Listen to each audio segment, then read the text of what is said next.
नमस्कार दोस्तों, मैं लेकर आया हूं राजस्थान की प्रमुख और ताजा 25 बड़ी खबरें।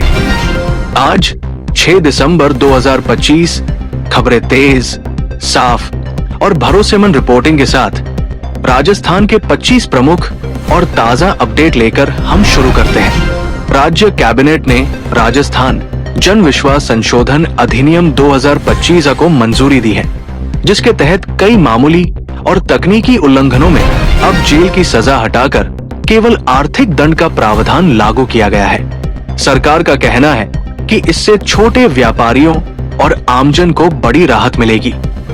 राज्य सरकार ने पर्यटन संवर्धन के लिए नई नीति और एक सक्षम पर्यटन मोबाइल ऐप लॉन्च किया है, जो यात्रियों को व्यक्तिगत यात्रा सूची, आवश्यक सूचनाएं और सुरक्षा फीचर्स उपलब्ध कराएगा।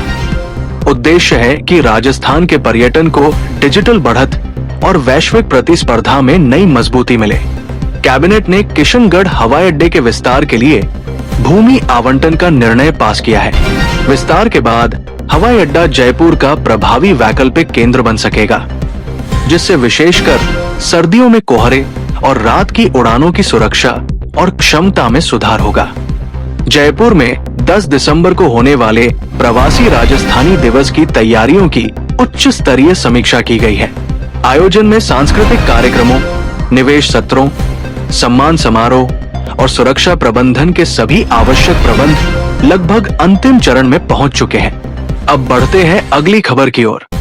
जयगढ़ किले में 2 दिवसीय जयगढ़ हेरिटेज फेस्टिवल की शुरुआत हो चुकी है।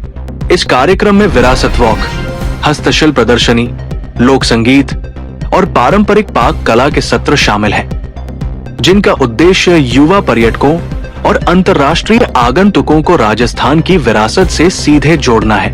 राजस्थान और अंतर्राष्ट्रीय सोलर एलायंस मिलकर राज्य का पहला डिजिटल ट्विन बिजली वितरण नेटवर्क विकसित करेंगे।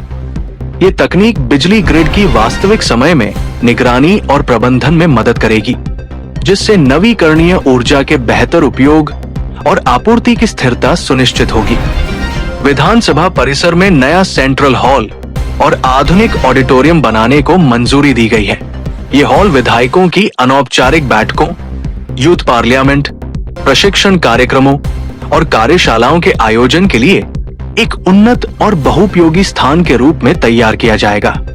मौसम विभाग ने राज्य के उत्तरी और पूर्वी हिस्सों में शीतलहर और घने कोहरे की चेतावनी जारी की है। तापमान सामान्य से नीचे दर्ज किए गए हैं, जिसके कारण कुछ क्षेत्रों में स्कूल समय में परिवर्तन और बाहरी गतिविधियों पर रोक जैसे एहतियाती कदम उठाए गए हैं। चलिए जानते हैं अगले अपडेट को। हनुमानगढ़ में सुरक्षा एजेंसियों ने ड्रोन से गिराए गए संदिग्ध सामान को पकड़ा है, जिसमें नशीला पदार्थ और हथियार बरामद किए गए हैं। प्राथमिक जांच में अंतर्राष्ट्रीय तस्करी से जुड़े नेटवर्क की आशंका जताई गई है और मामले की विस्तृत जांच की जा रही है। जयपुर पुलिस ने करोड़ों रुपए के मूल्य वाली आभूषण कैदी के मामले में एक कुख्यात इतिहास शीटर को गिरफ्तार किया है। पुलिस का कहना है कि आरोपी लंबे समय से फरार था और उसकी गतिविधियों पर गुप्त निगरानी के बाद उसे दबोचा गया है। राजधानी जयपुर में संभावित गैंगवार को रोकने के लिए पुलिस ने त्वरित कार्रवाई करते हुए 6 युवकों को अवैध हथियारों के साथ गिरफ्तार किया। अधिकारियों ने बताया कि समय रहते हस्तक्षेप करने से एक बड़ी आपराधिक वारदात टल गई है। दिल्ली पुलिस और राजस्थान क्राइम ब्यूरो में पेट्रोलियम पाइपलाइन से अवैध निकासी में शामिल 2 फरार आरोपियों को पकड़ा गया है। दोनों के खिलाफ कई राज्यों में गंभीर आरोप दर्ज है और अब आगे की पूछताछ जारी है। अब बढ़ते हैं अगली खबर की ओर। शिक्षा विभाग ने 9 से 14 वर्ष तक की छात्राओं को निःशुल्क HPV वैक्सीन उपलब्ध कराने की राज्यव्यापी योजना को तेज किया है।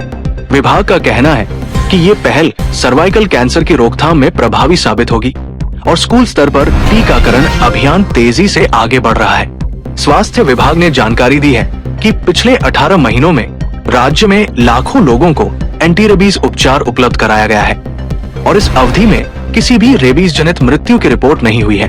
विशेषज्ञों ने जागरूकता और निगरानी को इस सफलता का प्रमुख कारण बताया है। सरकार ने ई-औषधि प्रणाली को अस्पतालों के डिजिटल हेल्थ रिकॉर्ड से जोड़ने की तैयारी की है, जिसके बाद दवा वितरण, मरीज के उपचार इतिहास, और स्टॉक प्रबंधन में अधिक पारदर्शिता और दक्षता सुनिश्चित होगी। केंद्र और राज्य एजेंसियों ने मिशन इंद्रधनुष और दिसंबर के विशेष टीकाकरण अभियानों को संयुक्त रूप से तेज किया है। स्वास्थ्य अधिकारियों ने लक्ष्य समूहों की पहचान और शहरी ग्रामीण दोनों क्षेत्रों में टीकाकरण पहुंच को प्राथमिकता बनाने की बात कही है। चलिए जानते हैं अगले अपडेट को।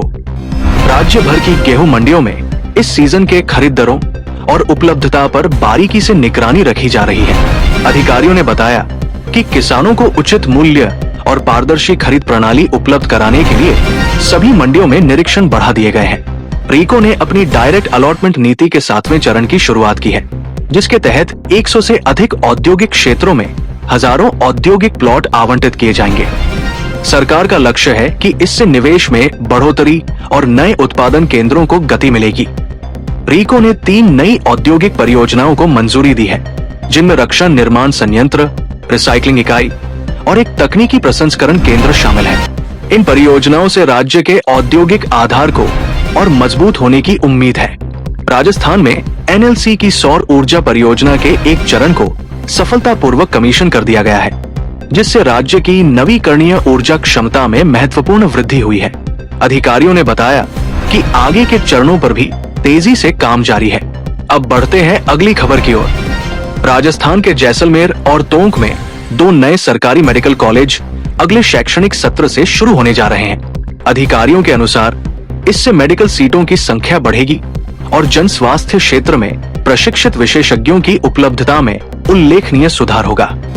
जयपुर में प्रवासी राजस्थानी दिवस को देखते हुए प्रशासन ने यातायात व्यवस्था, सुरक्षा तैनाती और आवागम व्यवस्थाओं को मजबूत किया है।